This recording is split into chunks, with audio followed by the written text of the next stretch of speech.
Hello and welcome to our post-commission report for June 15th, 2021. I'm Mark Fine alongside Commissioner Robert McKinzie. Thanks for joining us for this. Hey, it's a pleasure, Mark, to be here. All right, a pleasure to have you for this one. You know, a lot got done in this meeting, but the thing that really, I think, stood out to me was the changing of the name to a 2-mile stretch of Davie Blvd to Rubin Stacy Blvd.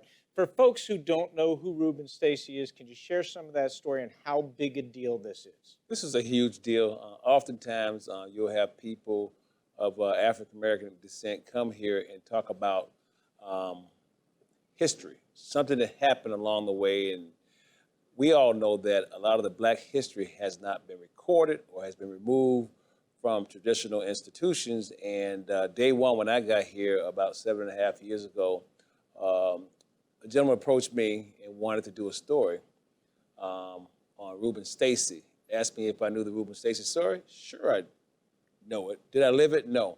Happened way before me. It's where a young Black male back in the 1930s was on his way home from work and stopped and asked for a drink of water. A white woman accused him of rape, and he was shot and lynched right then and there. After being in the custody of the police at the time. So the story was told over and over again. Never really got any traction. That he was buried in the Woodlawn Cemetery, which is now closed. And we often go out and pay homage or recognize him. And when I got the call,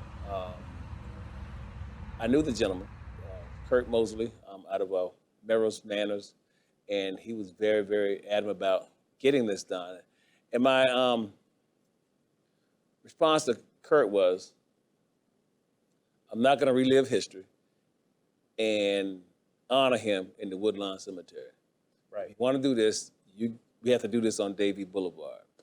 And he had already been pushed around by, not so much pushed around, but Maybe given the runaround a little run bit? around, What people might say? and we just kept kicking the can, because what we needed to do at the time was honor him on Davie Blvd where the incident took place. But it would take another commissioner representing that district to agree to it and get the traction. So we went round and round and round, and each year we had other people, Mary Milligan, people just bringing this bad from the past to remembrance to try to get something more done.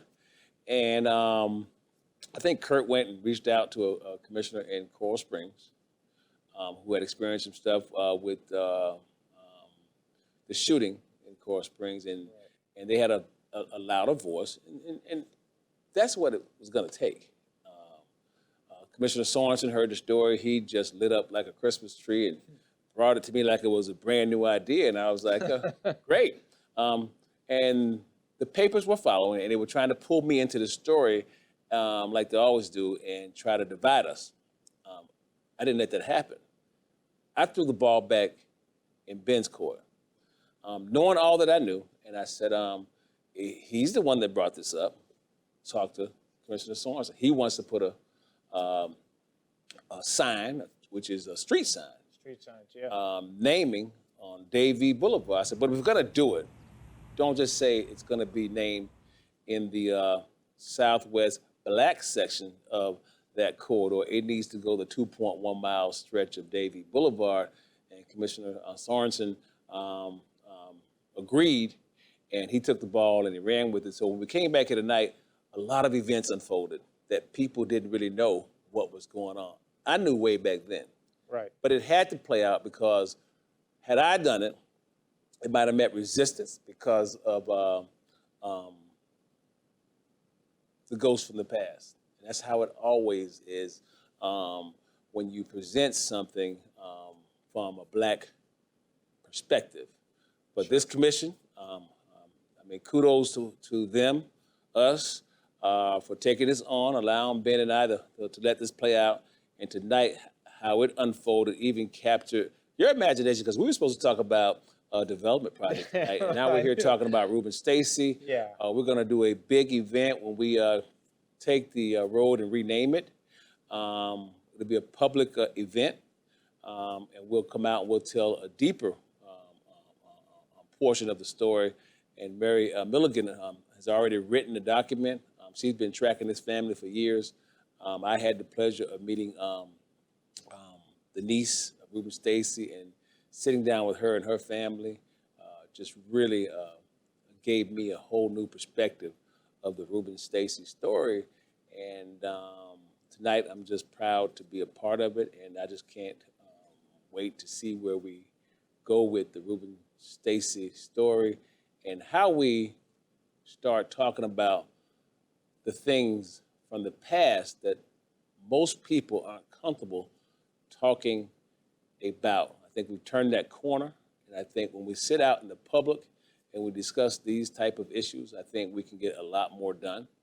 And we just had so many people that in this 7.5-year stretch of trying to get here that participated. Even the kids from Mr. Hernandez's class over at Border Anderson High School came out years ago, started cleaning up that cemetery, cleaning off the headstones and things of that nature, giving history, digging deeper for more history in that cemetery. And the Woodlawn Cemetery is another lost jewel, and it was an indigent cemetery for those that couldn't really afford a burial. And then it changed hands.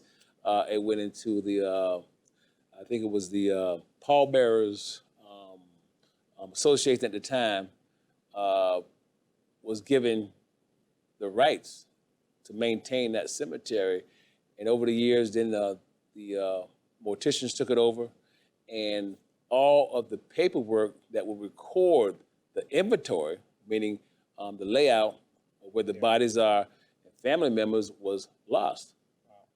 And through the efforts of the city, I think Commissioner Carlton Moore back then, Mickey Hinton, who's no longer with us, and some other community folks, Johnny Alexander, they refused to let that part of our history die, and we created a commemorative wall now, because if you didn't know exactly where your loved one was buried or didn't have a tombstone, they are lost in that cemetery. So there's a monument in the back of the cemetery that has all these names, and even Rubin Stacy's grave didn't have any type of marking to designate where it is. This is why Mr. Hernandez and his kids from Border Anderson High School took that soil up to Alabama to further give this story some credence and see where it goes in history. Because if you look at the history of lynchings of this type, there's almost some 5,000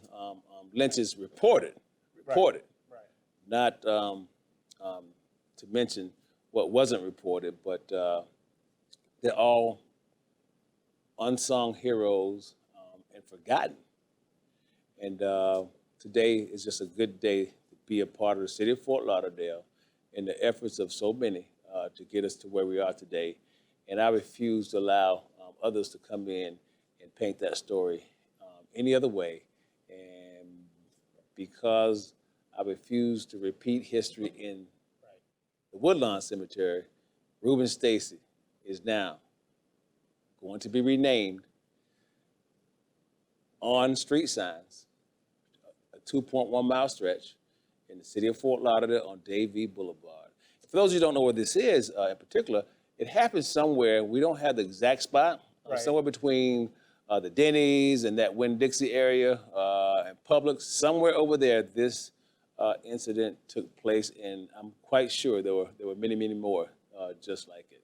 Well, and it's really interesting because this is at a time when the country is fighting with how we tell the story of this country. So it really stands out that this city is trying to do something that's really flying in the face of what a lot of people are doing in other places in the country. And like you said, you could feel the emotion in here tonight. Multiple rounds of applause as it was pushed through. I do appreciate you talking with us about it. We were going to talk development. I'm going to make a promise to you, though. We're going to come back to development, but we'll do some more stories. We can wrap all this up the same way, because if you're going to talk about development, you're probably going to ask me about projects in my district. And here's the story.